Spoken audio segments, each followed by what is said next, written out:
रिया, माँ का फोन आया था। क्या कह रही थी? सीधे सीधे तो कुछ नहीं बोला।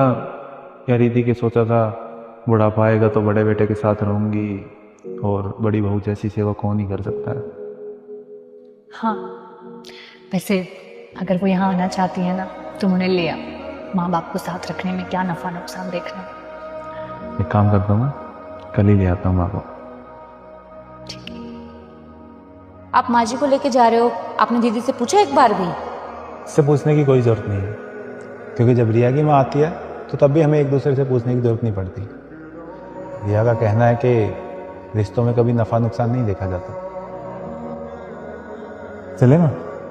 बेटा कुछ खा ले फिर चलते हैं। माँ जी, आपने कहा था कि आप इनके आते ही चली जाएंगी, इसलिए मैंने खाना नहीं बनाया। आप कहो तो मैं ऑर्डर कर देती हूँ। नहीं, मेरे लिए कुछ ऑर्डर करने की ज़रूरत नहीं है।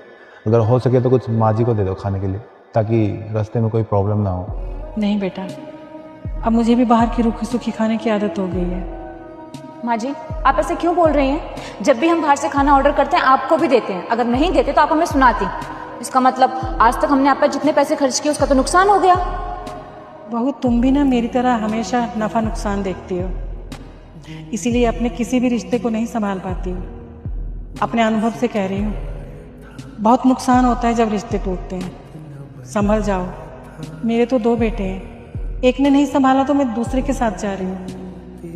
तुम्हारा तो एक ही बेटा है, तुम क्या करोगी? छोड़ो ना इन बातों को, चलो चलते हैं, नहीं तो लेट हो जाएंगे। क्या हुआ मम्मी जी, चाय अच्छी नहीं लगी क्या? बेटा मुझे माफ़ कर देना, मैं अपना फ़ायदा देखकर छोटी बहू के साथ रहने चली गई। मुझे लगा कि छोटा बेटा ज़्यादा कमाता है तो मुझे वहाँ ज़्यादा आराम मिलेगा, लेकिन वहाँ रहकर एक बार भी ऐसा नहीं लगा कि मैं अपने बेटे के घर में। अगर काम वाली नहीं आती थी तो घर का सारा काम मुझे करना होता था, और कभी घर पे खाना नहीं बनता था तो बाहर से ऑर्डर करते थे खाना। और बेटा एक तू है। वीडियो आगे देखने से पहले तुम्हारी माँ की कसम है, जो इस वीडियो को एक लाइक और सब्सक्राइब करेगा उसकी ही माँ बचेगी। जिसने हमेशा मेरी छोटी छोटी चीजों का ध्यान रखा, कभी मेरी किसी बात का बुरा नहीं माना। मम्मी जी, पुरानी बातों को भूल जाइए।